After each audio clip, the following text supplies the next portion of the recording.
이어서 여러분들과 함께 기업 결합에 대해서 얘기를 나누도록 하겠습니다. 기업의 결합 형태가 어떤 결합 형태를 가지고 있는지, 이어서 경영자에 대해서 알아보도록 하겠습니다.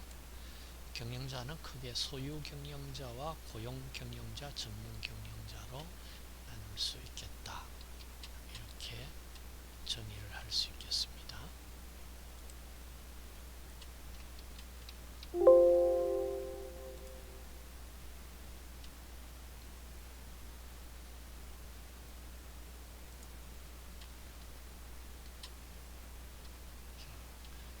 기업의 결합 형태로서 크게 나눠가지고 이제 기업의 외부적 성장의 대표적인 어떤 형태로서 기업 결합이 이루어질 수 있습니다.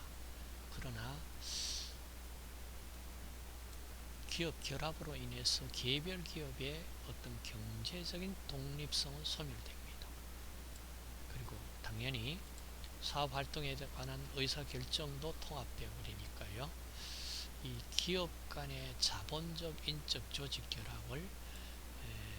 결합이 이제 기업 결합의 결과로 나타납니다. 그러면은 이 기업 결합 형태가 과연 어떠한 장단점이 있을까? 이걸 여러분들이 한번 생각해 보시면은, 만약 개인 대주주 중심의 경영에 대한 폐해를 시장 기구를 통해서 감시하고, 또한 기업의 생산성과 자원 배분의 효율성을 향상시킬 수 있다는 장점은 있습니다. 그러나 너무나 기업이 결합에 의해서 독과점 형태가 나타난다면은 상당히 어떤 경제적 집중심화에 따른 어떤 단점도 나올 수가 있습니다.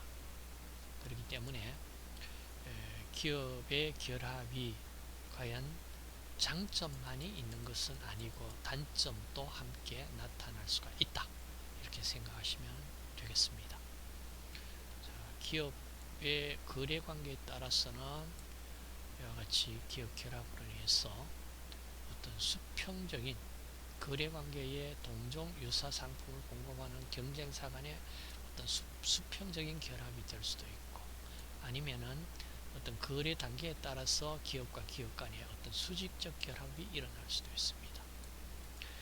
어떤 이와 같이 수평적 수직적 결합 이외에 전혀 관련성이 없는 회사 간의 어떤 혼합된 결합 형태도 있을 수가 있습니다.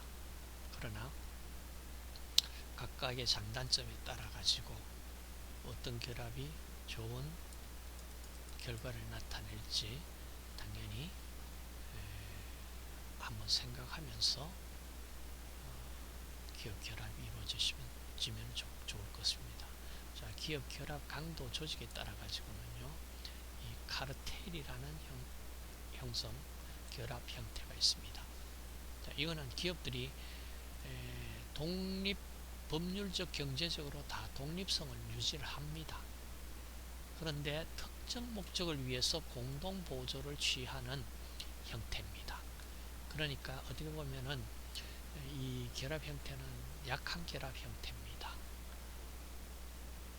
그렇기 때문에 어떤 결합이 상대적으로 용이하다라고 볼 수 있습니다. 그러나 그 용이함으로 인해서 어떤 위약성은 면할 수 없습니다. 그러니까 대표적인 기업 간의 어떤 담합, 이런 용어를 쓰면은 여러분들이 이해가 쉬울 수 있습니다. 그래, 가격 담합을 한다든지, 이런 경우가 가끔 매스컴에서 언급이 되고 있죠. 그게 주로 어떤 카르텔 형태입니다. 그 다음 트러스트 형태가 있는데, 이거는 기업이 완전히 합체 형성되는 것입니다. 이런 형태. 그 다음 콘체런 형태가 있습니다. 금융적으로 형성된 집중 형태입니다. 이 기업은 법적으로는 독립성을 유지되지만요, 그 금융에 의해 결합 형태로 되기 때문에 거의 특정 기업 지배하에 놓이게 되는 경제적 독립성은 잃게 되는 형태입니다.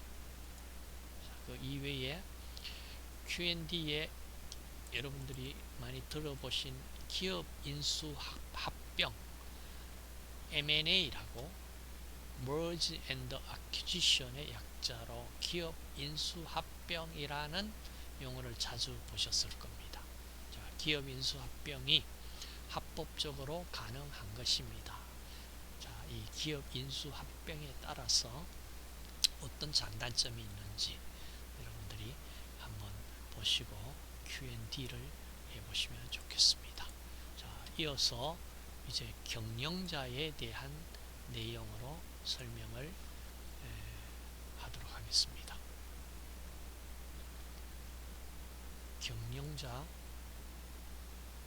경영자는 조직을 이끌고 그 결과에 책임을 지는 사람입니다. 자, 여기에는 예로서 기업의 어떤 회장, 사장, 부장, 공장장 이 각각 조직의 최고 책임자로서 경영자일 수도 있고요. 어떤 조직에서든지 최고 경영자가 있습니다. 물론 직위 명칭은 다르더라도요. 자, 이렇게 볼 때 크게 소유 경영자와 소유 경영자, 고용 경영자, 그리고 전문 경영자 이 세 가지 형태로 나누어 봅시다. 우선 소유 경영자는 소유자가 경영을 맡고 있는 이런 형태입니다. 대개 보면은 소규모 기업에서 소유자가 직접 경영을 하고 있는 이런 형태 우리가 많이 볼 수 있습니다. 그러니까 소유자가 경영을 함께 맡고 있는 주로 어떤 발전 기업이 커나가기 전 초기 단계에서 주로 나타나는 형태입니다. 다음은 고용 경영자라고 이제 기업 규모가 커집니다. 그러니까 자, 경영을 하는 사람을 고용을 한 형태. 자, 이런 형태를 우리가 고용 경영자라고 얘기를 합시다. 그 다음 전문 경영자는 글자 그대로 소유와 경영이 완전히 분리된 전문 지식을 지닌 경영자가 경영을 하게 되는 자, 이런 형태입니다. 여러분들 이 세 가지 형태에 대해서 구분은 어렵지 않게 가능할 것이라고 믿습니다. 자, 그러면 이어서 이제 경영관리 이론에 대해서 설명을 하도록 하겠습니다. 자, 경영관리 이론에서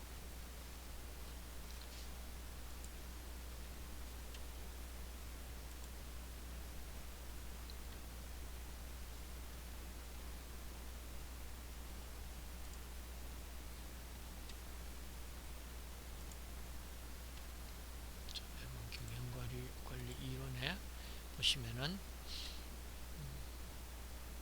이와 같이 전통적 관리론이에요. 자, 첫 번째 다룰 것이 전통적 관리론. 자, 여기에 세 가지 이론이 나옵니다. 자, 과학적 관리법, 그 다음 일반 이론, 관료 이론. 자, 이 세 가지를 우리가 전통적 관리론의 범주에 넣겠습니다. 그 다음 두 번째 인간관계론, 행동과학과, 네 번째 시스템 이론, 다섯 번째 상황 이론, 여섯 번째 경영의 신조류. 자, 이렇게 해서 경영관리 이론을 볼 텐데요. 첫 번째 우리가 보고자 하는 전통적 관리론이라고 그러는 것이 그냥 캐캐 묵은 어떤 형태의 경영이론이다, 이것이 아닙니다. 여러분들이 지금 전통적 관리론을 자세히 살펴보시면은 경영이론의 밑바탕이 여기에서 다 완성이 됩니다. 모두가 완성이 된다라고 그러기는 조금 어폐가 있네요. 자, 정말로 중요한 경영관리 이론의 밑바탕은 이 전통적 관리론에서 나타나고 있습니다. 자, 교재에 들어가서 보도록 하겠습니다. 자, 전통적 관리론은 경영학의 근본을 이루고 있는 이론이라고 얘기를 제가 했습니다. 자, 이것은 여기에 전통적 관리론에 포함된 내용들은 첫 번째 테일러의 과학적 관리법이 있고요, 페이올의 경영관리론이 있고, 막스 웨버, 정확히는 독일 사람이기 때문에 막스 베버입니다. 베버의 관료 이론, 이 세 가지를 우리 전통적 관리론에 넣습니다. 자, 우선 테일러의 과학적 관리법을 보시면은, 자, 이 과학적 관리법은 미국의 공장을 대상으로 연구된 경영이론입니다. 자, 미국 공장들이 점차 대량 생산 체제를 갖춥니다. 그러면서 성장함에 따라서 효율적인 어떤 경영과 생산 체계를 갖추기 위해 가지고 이제 테일러라든지 길브레스 이 부부, 자, 그다음 길브레스라는 학자가 어떻게 하면은 인간이 효율적으로 많은 그 생산량을 얻을 수 있을까, 여기에 대한 작업 환경 하나하나에 대한 어떤 동작 연구를 갖다가 했습니다. 그래서 정말로 생산에 필요한 연구 동작만 이제 추려가지고 그 생산과 생산에 필요 없는 동작은 가능하면은 없애고 생산량을 늘릴 수 있는 방법이 무엇이냐, 이와 같은 동작 연구를 시작을 합니다. 자, 이걸 동작 연구를 해서 그 기호로서 이제 기호를 나타내는데, 그 기호 이름을 스브릭 기호라고 이름을 했습니다. 스브릭이 길브레스의 거꾸로 이제 거꾸로 기록한 내용을 읽어보면은 스브릭 이렇게 이름을 붙였는 겁니다. 동작 연구를 했다. 그 다음 또 간트라는 이 사람은요, 역시 테일러와 같이 함께 일을 한 경험이 있습니다. 그리고 테일러의 물론 그 이론 사상을 굉장히 지지를 했어요. 그리고 간트도 어떻게 하면은 생산량을 높일 수 있을 것이냐에 대한 굉장히 많은 연구를 했는데, 이때 간트가 간트 차트라는 개발을 해서 보여줍니다. 그러니까 어떤 생산량, 사람에 대한 월별 생산량이라든지 이런 막대 차트를 우리가 일반적으로 간트 차트라고 이름을 부르는 그 차트를 개발해서 이제 생산량을 높이고자 하는 계획을 이때부터 이제 실시를 했습니다. 그리고 여러 가지 임금, 또 기본임금은 보장해 주고 나서 초과 달성된 임금에서는 성과를 주는 이런 제도를 과업 상여금 제도라고 부르는데, 자, 이 과업 상여금 제도도 이때 창업을 얘기가 이제 나타납니다. 그리고 나서 테일러는 이제 차별 성과급 제도를 이제 더욱 보완해서, 그러니까 위에서 얘기해주는 이와 같은 과학적 관리법에 의해서 어떻게 하면은 많은 생산량을 낼 것이냐에 대해서 성과급을 주는 제도가 2단계에서 만들어지는 거예요. 그리고 나서 이제 이 과학적으로 관리를 하자 이렇게 되는데, 문제는 자 이렇게 되니까 사람이 어떻습니까? 완전히 생산을 어떻게 많은 생산량을 낼 것이냐에 대한 사람으로서의 어떤 대접보다는 기계, 어떤 생산을 위한 기계에 접근한 사고방식이 너무나 이 과학적 관리법에서 대두가 되는 겁니다. 그러니까 당연히 어떻습니까? 나중에는 사람이 생산 기계가 아니잖아요. 이와 같은 사람이 사람으로서 어떤 대접을 받아야 될, 자, 이런 운동이 그 다음 단계에 나타납니다. 그래서 일단 이 단계에서는 어떻게 하면 많은 생산량을 낼 것이냐, 여기에 우선적으로 초점이 맞춰져 있다, 이 얘기입니다. 그래서 이 단계에 나타나는 것이 과업을 관리하는, 자, 과업 관리의 첫째 원리가 이제 어떤 분업화가 됩니다. 자, 분업화로 여기에 대해서 어떤 직무 연구, 직무 수행 방법, 뭐 이런 것들, 자, 이런 것들을 이제 연구를 하게 됩니다. 그리고 당연히 시간 연구, 동작 연구, 이런 것으로 해서 표준 생산량을 설정하고요. 그리고 이 표준 생산량을 달성하느냐 못하느냐, 달성하면은 어떤 인센티브를 주느냐, 자, 이런 것들에 대한 관심이 높아집니다.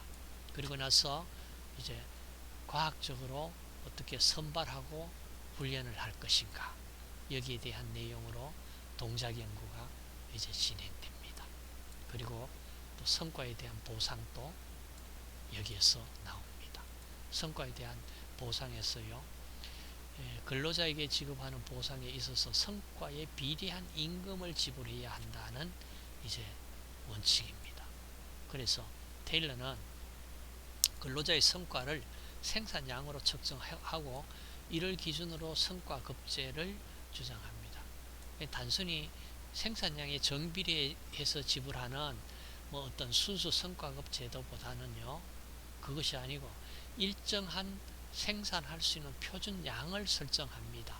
그리고 나서 표준량을 초과 달성한 부분에 대해서는 더 높은 임금률을 적용하는, 쉽게 얘기하면 차별 성과급제를 이제 만들어냅니다. 자, 이와 같이 성과급제로서의 근로자들의 경제적인 동기, 그러니까 더 열심히 일할 수 있는 동기를 유발시킨다, 이런 얘기입니다. 그래서 생산성을 극대화하려는 것에 이 주요 과학적 관리법에 초점이 맞춰져 있는 거예요. 그리고 나서 그 다음 이제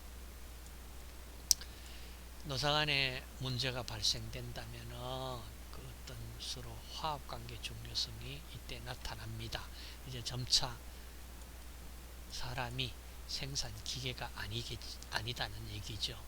그러니까 사람이 사람으로서의 역할, 대접을 받고 싶은 생각이 당연히 나타납니다. 그래서 자, 기능적 감독 제도가 이때 나옵니다. 테일러는 일선 감독자들이 생산성에 가장 중요한 역할을 담당하지만은 실제로 일선 감독자에게 주어진 임무가 너무 많을 때 관리 기능이 제대로 발휘되지 않습니다. 그렇기 때문에 또 생산성 저하 요인이 될 수 있다라고 보고요.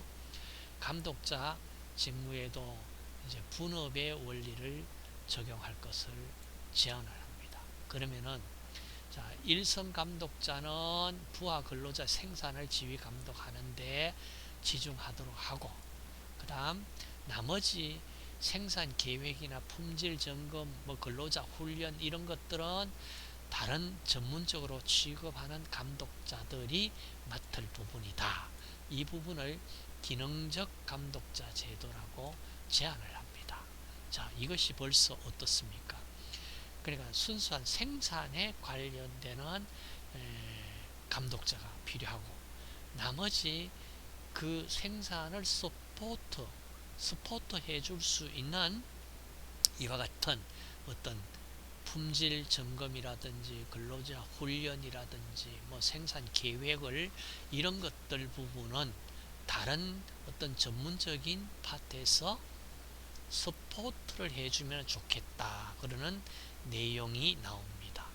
자, 이와 같이 굉장히 이 초창기부터 아주 체계적인 현재 우리가 이용하고 있는 이런 시스템이 바로 처음 2단계에서 과학적 관리법 전통적 관리 단계에서 연구가 되었다는 얘기입니다. 자, 그 다음 계속해서 일반 관리 이론이라는 일반 관리 이론을 주창했는 사람이 페이올입니다. 자, 이 페이올은 어디 사람이냐 하면은 프랑스의 사람입니다. 그러니까 프랑스에서도 이 페이올이 일반 관리 이론, 미국에서 와는 멀리 떨어진 프랑스에서 이제 일반 관리 이론을 갖다가 역시 주장을 합니다. 그런데 여기도 페이올도 분업의 원리가 나옵니다. 그 다음 연결 계층의 원리라는 것이 나옵니다. 그러니까 조직체를 위아래 나누어 가지고 이와 같이 수직적 권한으로 여러 계층을 형성하고 그 계층별 권한을 주고 이 계층을 만들어서 계층별로 관리하겠다 이 얘기입니다. 자, 그리고 그 계층은 또한 어떤 명령이 잘 전달되도록 명령이 한 곳에서 나와야 된다는 명령 통일의 원리가 나오고요. 그 다음에 권한 책임 명확히 해주고, 자, 직권화 원리라고 얘기를 한 것은 하위 계층에 부여된 권한이 제한돼 가지고 만약에 어느 한 상위 계층에서만 권한이 직권이 된다 그러면은, 자, 하위 계층은 사실은 굉장히 중요성이 감소되는 상태가 되어버립니다. 자, 이럴 때는 하위 계층에 어떤 권한 위양을 해줌으로써 하위 계층에 어떤 그 열심히 하고자 하는 이런 내용으로 사기 동기부여를 해주는 것이 필요하다 이런 내용까지 여기서 연구가 됩니다. 그리고 지위와 통일에 대한 원리, 그 다음에 질서가 있어야 된다는 원리, 자, 이런 것들이 또한 조직체 구성원과의 관계도 고려를 해야 되고, 그 다음 중요한 것이 경영관리 기능이라는 이 내용이 페이올이 주장을 합니다. 자, 무슨 내용이냐 하면은 보세요. 페이올이 경영자가 수행해야 할 기본관리 기능으로서, 자, 계획, 조직, 지휘, 조정, 통제를 제시를 합니다. 그러니까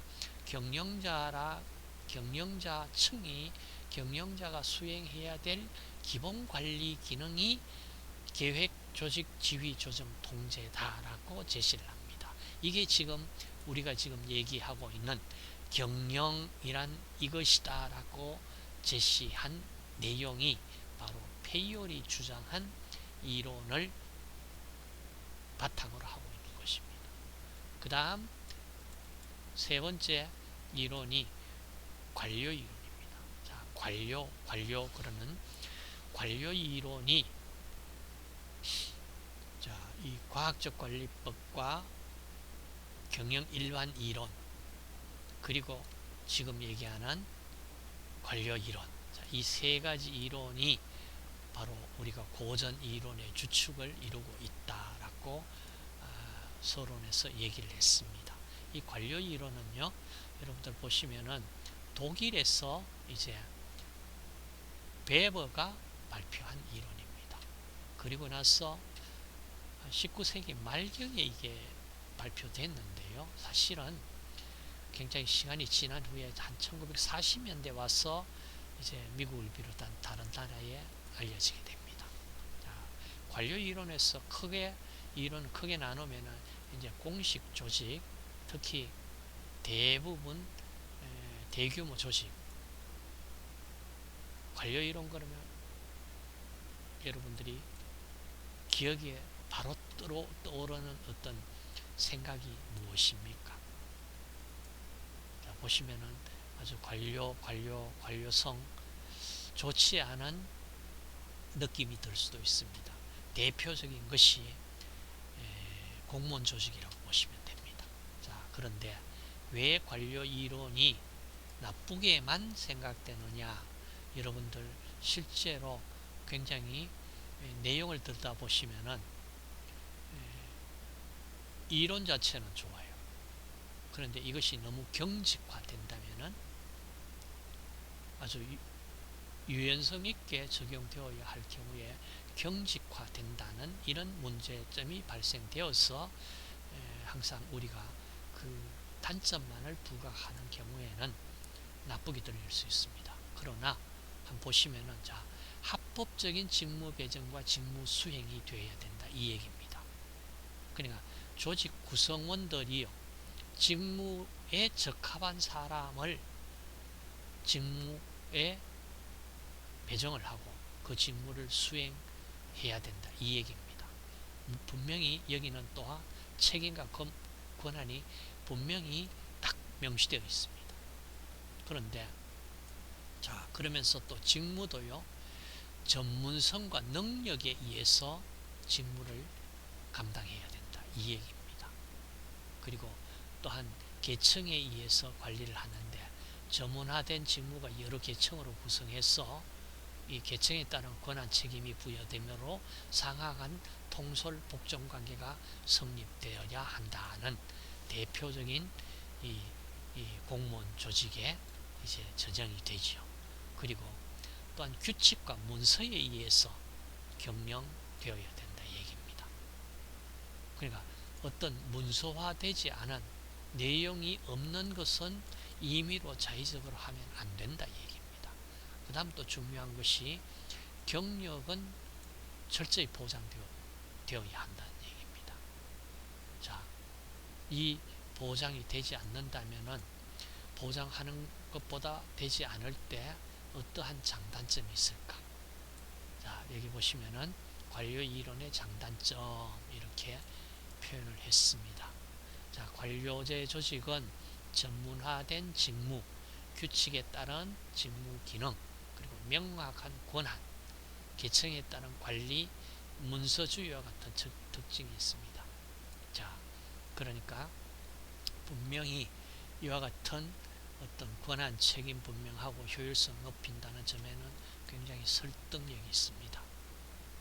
그런데 경영조직에 있어서 합법성, 공정성, 객관성이 중요한 공공기관 행정조직에는 이런 관료 이론이 거의 많이 적용되고 있는 것을 볼 수 있습니다. 그러나 관료 이론은 조직 구조가 기계적이고 어떤 경직성을 띄었다고 혹은 비인격적인 어떤 행동 패턴을 형성한다는 이런 주장도 있습니다. 그런 주장은 또 단점으로 가지고 있을 수 있습니다. 그 다음 이어서 이제 인간관계론에 넘어가기 전에 자, 여기에 표 1의 경영 이론이 이와 같이 지금 얘기한 과학적 관리법, 일반 관리이론, 그 다음 관료 이론이 지금 보신 테일러와 베버에 의한 1900년에서 1930년대에 주로 그러니까 정립된 이론들입니다.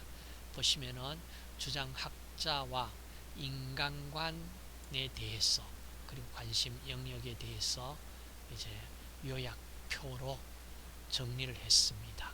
보시면은 우선 자, 지금 보신 이론에 대해서 인간은 기계적 인간이고 경제적 인간입니다. 그래서 당연히 직무만 강조하고 생산성, 효율성, 그 다음에 공식 조직, 합리적 관리 과정만 관심 영역입니다. 사람은 사실은 어떤 인간성 이것들은 아직까지는 크게 보이지 않습니다. 그리고 나서 이제 문제시되니까 인간관계론이 나옵니다. 1930년에서 60년 여기에 대표적인 메이어와 레스리스버그에 의한 인간관계론이 언급이 되어 설명이 될 것입니다. 그래서 사회적인 인간관으로서 인간성을 강조합니다. 그리고 집단 규범이 물론 필요하고 이제 비공식적 조직이 중요하다는 것이 나옵니다. 그리고 종업원들의 만족 그리고 리더십으로서는 어떤 민주적 리더십을 필요하다는 형태의 관심 영역으로 나타납니다. 그 다음 이어서 계속해서 인간관계론에서도 행동과학, 그 다음 의사결정론, 시스템이론, 상황이론 등이 나타납니다. 자, 인간관계론이 더욱 발전을 합니다. 그래서 사람은 어떠한 인간이란 것이 어떠한지에 대한 연구가 됩니다.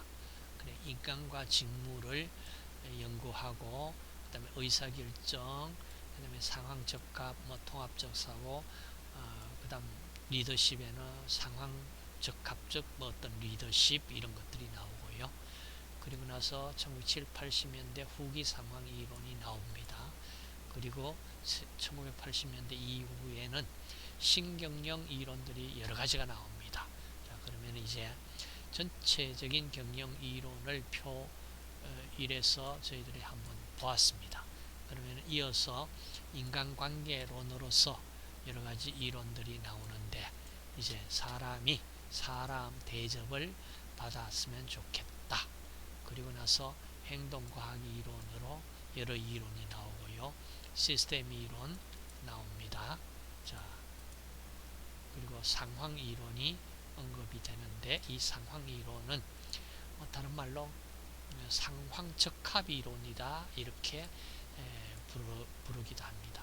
자, 이 얘기는 간단히 얘기하면 이렇습니다. 여러분 어떤 열쇠와 자물쇠가 있는데 어떤 자물쇠가 있는데 그 자물쇠를 열 수 있는 맞는 키가 여러분들 있죠.